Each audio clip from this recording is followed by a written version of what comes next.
Assalamualaikum warahmatullahi wabarakatuh. Perkenalkan, nama saya Runi Andaresta, NIM 530202200078.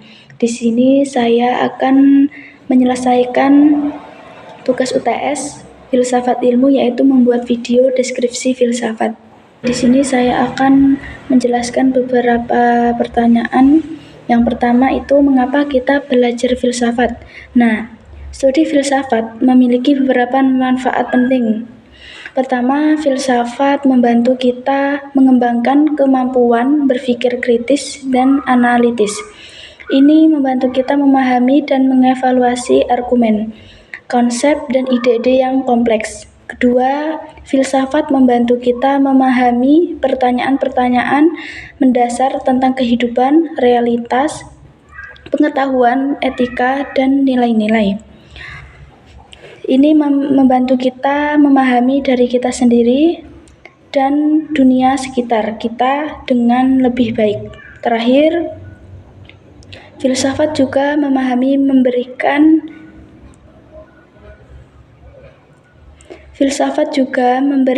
landasan untuk memahami sosial, ilmu alam, dan ilmu kehumaniora. Yang kedua, apa yang dipelajari dalam filsafat ilmu? Filsafat ilmu adalah cabang filsafat yang mempelajari sifat, metode, dan tujuan ilmu pengetahuan.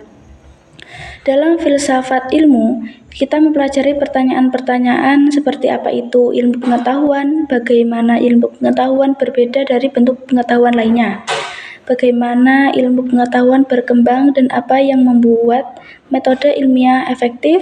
Filsafat ilmu juga membahas isu-isu seperti hubungan antara ilmu pengetahuan dan agama, ilmu etika, dan aplikasi sosial dari penemuan sosial. Yang ketiga, jelaskan sejarah perkembangan ilmu. Apa sih sejarah perkembangan ilmu? Sejarah perkembangan ilmu dimulai sejak zaman kuno dengan peradaban Mesir, Yunani, dan Romawi. Pada masa itu, ilmu pengetahuan berkembang melalui pengamatan, eksperimen, dan pemikiran rasional. Pada abad pengetahuan, ilmu pengetahuan berkembang di dunia Islam dan Eropa dengan kontribusi dari ilmuwan seperti Alhazen, Avicenna, dan Roger Bacon. Pada abad pencerahan, metode ilmiah modern memulai perkembangan dengan pemikiran ilmiah yang rasional dan empiris. Kemudian pada abad ke-19 dan ke-20, ilmu pengetahuan berkembang pesat dengan penemuan dan teori-teori baru dalam berbagai disiplin ilmu seperti fisika, biologi, kimia, dan psikologi. Yang keempat, jelaskan tentang landasan ilmu ontologi, epistemologi, dan aksiologi. Landasan ilmiah terdiri dari 3 konsep utama seperti ontologi, epistemologi, dan aksiologi. Di sini saya akan menjelaskan yang pertama itu ontologi adalah cabang filsafat yang mempelajari sifat dan ekstensi realitas.